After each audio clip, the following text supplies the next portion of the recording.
Good evening and thank you for joining us tonight for KREM 2 News 10 at 10, where we give you more news in less time. I'm Cody Proctor. Let's get started tonight. Bloomsday is less than 48 hours away, but will the forecast put a damper on race day? Meteorologist Michelle Boss is here in the Weather Center tonight with more on what runners can expect come that big day. Well, you can certainly expect some cooler temperatures similar to what we saw today. Of course, nowhere near the 70s and 80s we saw earlier this week. Taking a look at the Bloomsday forecast, can't guarantee it'll be a completely dry race, but if we do see any rain, it looks like it's going to be pretty well on the light side, so nobody's going to get soaked running. We did have kind of a soaking rain today, though, with the Spokane airport picking up a nearly half an inch just today. And as you can see, much of that rain is pushed off to the northwest, and things are a little bit quieter right now. But we do have in the areas of light green some flood watches and flood advisories across much of northern Washington and the northern panhandle, and do have some river flooding to report. Kettle River near Ferry above Curlew, St. Joe at St. Mary's, and the Methow River near Pateros, all expected to climb above flood stage with some minor flooding. Here's an impressive look at the precipitation totals across the last 24 hours. Over an inch in Post Falls, more than half an inch in Spokane, and across the Silver Valley, nearly 9/10 of an inch. Currently, temperatures are in the 40s and 50s. We're looking at highs in the upper 50s tomorrow, highs in the lower 60s for Sunday. Thanks, Michelle. Now, with that in mind, the 12K race takes over the streets of downtown Spokane on Sunday, with racers coming into the Lilac City from all across the country. The Bloomsday Trade Show kicked off at the Spokane Convention Center. Just head to the Convention Center during the Bloomsday Trade Show. There you can pick up your packets starting tomorrow at 9 a.m. If you aren't registered for Bloomsday quite yet, you can still do so until 5:30 tomorrow night. To pick up your packet, you need to know your race number. To find it, just look on your email receipt or use the Bloomsday lookup form online. If you're picking up another person's bib, though, you will need their name and phone number. And a traffic alert as we head into race weekend. According to race officials, no parking signs are already out on parking meters in downtown Spokane. However, they don't actually go into effect until this Sunday. Then at 6 a.m. bright and early on race day, all parking meters in downtown will be labeled closed. The closures will impact streets along the race course, including Riverside Avenue, Monroe Street, and Broadway Avenue.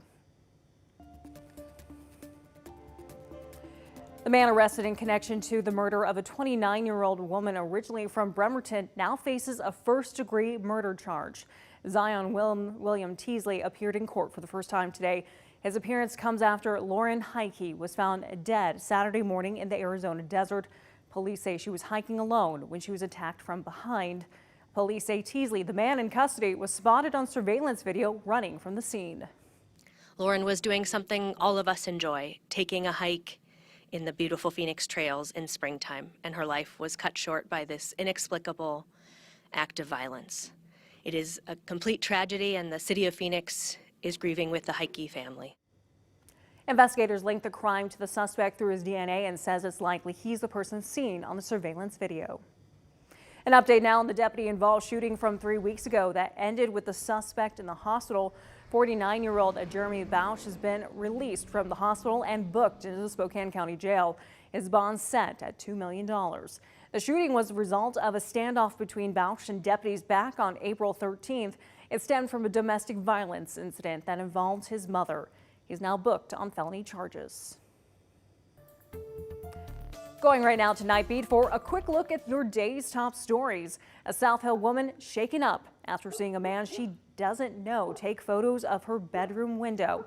Her security cameras show a man circling her home multiple times before stopping on the street outside her bedroom window to take photos. In the video here, you can hear her dogs barking. That's what alerted Ashley Davis to the stranger outside her home. She says she's never seen this man in the neighborhood before, and it's left her family on edge since. It's very troubling because my daughter does not want to go outside because she thinks this man is outside of our bedroom windows. And that's not right. She called Spokane police right away and reported what happened that Wednesday evening, but she says police have not followed up with her since. SPD spokesperson Julie Humphrey told us that while this was a suspicious incident, Crime Check determined no crimes were committed. That's why police weren't dispatched. For the full story, just head over to our website, krem.com. Meanwhile, the Idaho Chief Deputy Attorney General David DeWerst has left the office. His LinkedIn profile shows he's now a senior advisor to Florida Governor Ron DeSantis, whom many expect to run for president. DeWerst was appointed by Idaho Attorney General Raul Labrador. He's only been in position since January. It's therefore with great hope that I declare COVID-19 over as a global health emergency. Finally, after 3 years of living under a global emergency declaration, the World Health Organization officially announces the end of COVID-19. The WHO committee first declared the emergency back in January 2020. Since then, more than 16,000 people across the state of Washington have died from the virus, including roughly 1,700 here in Spokane County. Those numbers come from the state's COVID-19 dashboard. And that was your Night Beat. To learn more about any of these stories, text the word night to 509-448-2000 and we'll send them right to your phone. I'll take a look at some incredible dramatic video just outside of Houston. A fire broke out at an oil refinery, sending 8 people to the hospital today. According to local officials, there have been no serious injuries at this hour. All other employees have been evacuated and accounted for. There were, however, air quality concerns, but the sheriff says there's no impact to the community beyond the facility. The pandemic-era policy known as Title 42, which allows for the government to quickly expel migrants to prevent the spread of COVID, ends in just 6 days. Customs and Border Patrol officials say when Title 42 ends, there could be as many as 10,000 border crossings a day, nearly doubling the daily average of just over 5,000. To handle the increased flow, the Biden administration's increased the numbers of appointments migrants can set up via apps. Centers have also been set up in Central America so migrants can avoid making the dangerous journey north. We are reaching the people where they are. It is not only our security obligation, it is our humanitarian responsibility to cut the smugglers out. Individuals caught entering the country illegally will be deported, barred from re-entry for at least 5 years, and face potential criminal prosecution.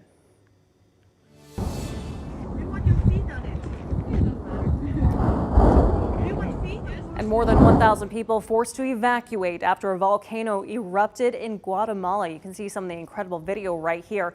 Central America's most active volcano spewed thick clouds of ash over farms and towns not far from the capital city. The ash column extended almost 20,000 feet into the air. Over 130,000 people live within the radius of the falling ash, causing concerns for the health of many across the country. New tonight, a veteran whose scooter was stolen now has a new one. KREM 2's Nathan Young is joining us tonight with more on how the community came together to get him a new ride. Well, 2 weeks ago, Michael Hammond's life hit a speed bump when he woke up to his scooter nowhere to be found. But thanks to some outside help, a new scooter's on its way. Michael Hammonds woke up one morning. I hopped out. Only to realize. And right there is where my scooter's supposed to be. And I couldn't figure out, I don't understand. Something's wrong. Just like that. Hey, wait a minute, where's my scooter? Hammond's one mode of transportation was gone. I was just sad. It's like, oh no. He contacted the Spokane Police Department and Crime Check. You're such a good kitty. But only left a description of the scooter. Oh my gosh, not only is my scooter gone, there's nothing I can do about it. Hammonds uses his scooter to get around. Well, ever since I chopped my leg off, there's not much more you can do. He's a former veteran and had his right leg amputated because of a medical condition. And I just discovered a year ago that I can pursue my hobby, and I discovered the Centennial Trail. Hammonds was devastated. I try not to get mad anymore. Then a week later, Rick Clark from Spokane Quarantines got word of what happened to Hammonds. He posted on the nonprofit's Facebook page where, within about 7 hours, we had $3,100 already raised. Not even one day, and already enough money was raised to get Hammonds a brand new scooter. They actually took joy from him, and so to see the community rally immediately around him, even though he didn't know anybody, you get that overwhelming feeling that you're going to be okay. Hammonds couldn't believe it. Gee, what a bunch of nice people. I wish everybody could come over for dinner or something. Wow, this is so cool. The new scooter will help him get around once again. They even raised enough money to get a lock. It's the least that we can do for Michael and for any veteran out there. And it's rallied the community even stronger. The appreciation Hammonds now feels Just thank you. is something he'll never forget. Y'all are making me cry. And the new scooter is set to arrive in the next couple of days. Hammond says he can't wait to get outside and start what he likes to call riding fast around the Lilac City. In the newsroom, Nathan Hun, KREM 2 News. Nathan, thank you so much. And that was your KREM 2 News, 10 at 10, where you get more news in less time.